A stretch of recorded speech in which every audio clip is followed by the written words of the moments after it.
Well, China's growth data could shed some light on the health of the global economy.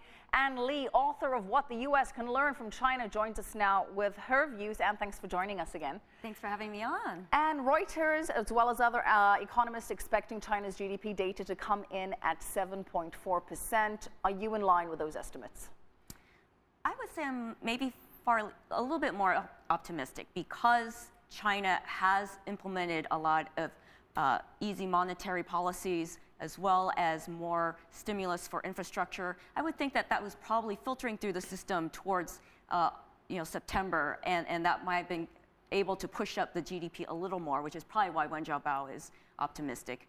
I also think that these other sectors in China, such as services, transportation, were really expanding quite quickly, especially in the western region of China.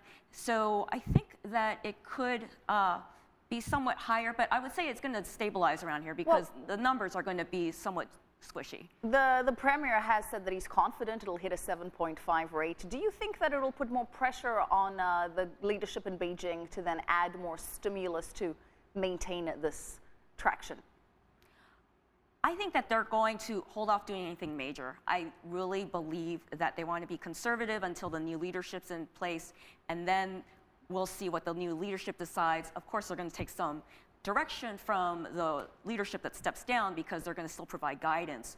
But I think that they want to make sure that people can work together, that they agree on the set of policies they're going to move forward on, and they need to make a lot of reforms, and so they need to be careful, and they're not going to try to overstep anything. As Philip just mentioned, one of the big issues for China is boosting that domestic consumption to be less reliant on exports, especially in light of the major headwinds coming from economies such as Europe.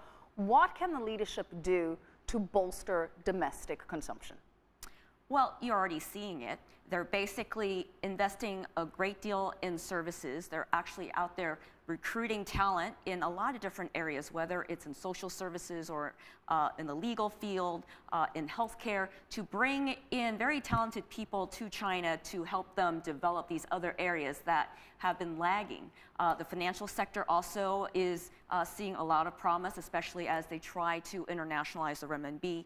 So I think that that's certainly an area that they're going to focus on in terms of future development.